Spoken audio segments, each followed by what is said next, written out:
Hi, I'm on the Dublin Sligo road, and this part of the road is kind of featureless and not that exciting, but I've stopped because I've seen a building with a fantastic mural outside it and a really interesting guy inside.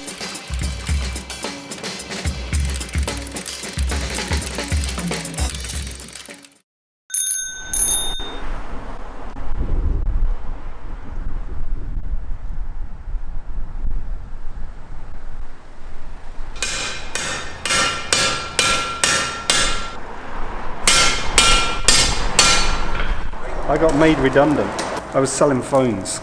Okay. And so I was driving my wife mad. So she said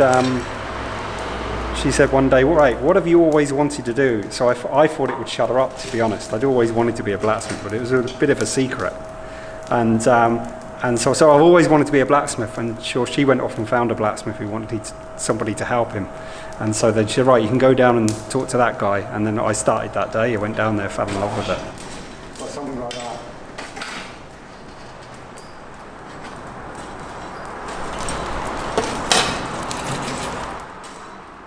When I went in for my interview, the guy that I was going to work for, he'd lost the tyre wrench for his Jeep, and he was swearing and throwing stuff around the forge, and I was helping him trying to find this wrench. And in the end, he just said, fuck it, we'll make one. And within half an hour, he'd made a new tyre wrench for his Jeep. And I was just like, that was it. I was never going to do anything else then. It was like, that's the end of everything. And that's when the trouble started. Do you know? Because it's like all things, when you're passionate about it, it becomes an addiction. And you become unreasonable.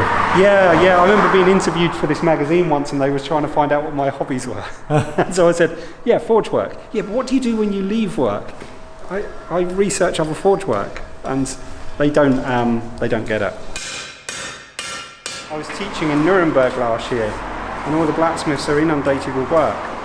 Because like in Germany, if you've made money and want to show to your community that you've made a bit of money, you employ the local blacksmith to make gates and railings so that people can see. Here in Ireland, you buy a German car.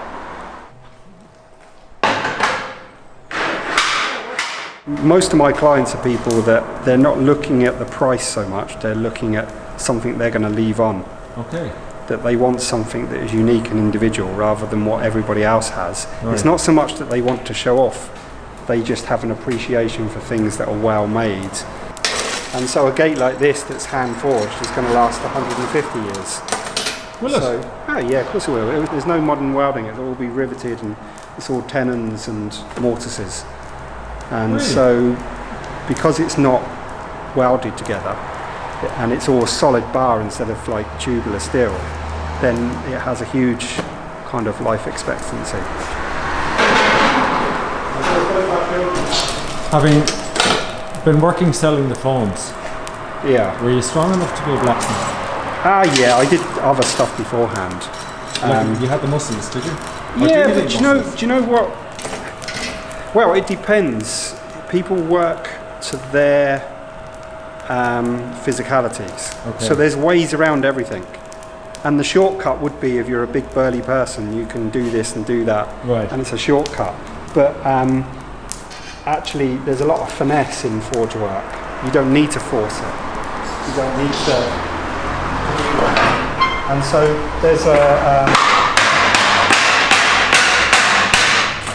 there's a lot of very gifted female blacksmiths now that are doing fantastic work, and there always was a lot of women in the forge.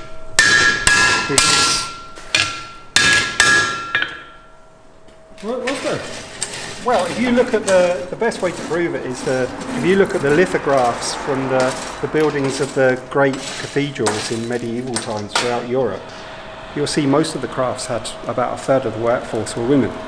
Were they? Because what happened with all skills and crafts is, when you retired, your family members took over the forge, or the whatever it is you were a master craftsperson in, and you took a percentage of the earnings of that forge. That was your retirement. And what they traded off was was with the name you build up for a family name in that craft. So if your son was a bit of an idiot, you wouldn't take him on as your main apprentice. If your daughter was better and she was intelligent enough, and you'd take your daughter on, because it meant securing the future of that business for your family and a future family.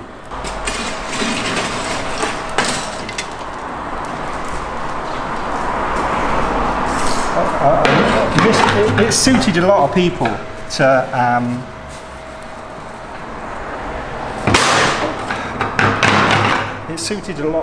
to present it that way.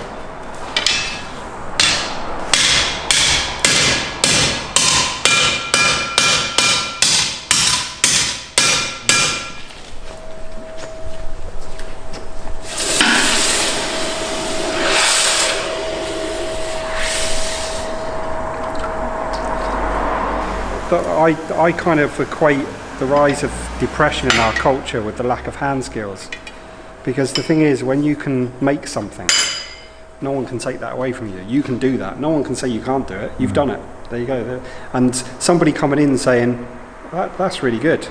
That can give you a boost. Yeah, I mean, I've had a young lad, and he was being bullied at school. His parents had to take him out of school, and he came in, and I'd show him a few things on a Saturday. And eventually he went over and studied at the National College of Blacksmithing over in the UK. And he came back and after the first year, he came back and did work experience with me. And he was like a different guy. Right. So confident. By this stage, he was 17 by this stage. He was so confident. It's amazing. From this like awkward young lad who wasn't sure about himself, what the craft gave to him. And I'd consider myself the same thing. My mental health is much better now than it was before I started forge work, because you've got, even when things aren't going right, the customers aren't coming in, or the galleries aren't interested in your work, they can't take away from the fact that I actually made that. That came from my head and my hands.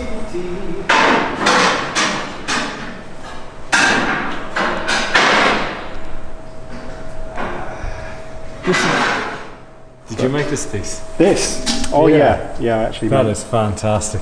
If I'm making a tool, I like to make it a little bit sculptural and to enjoy it, so that when you use it, you enjoy it. I think you should. That's another big problem in our world today.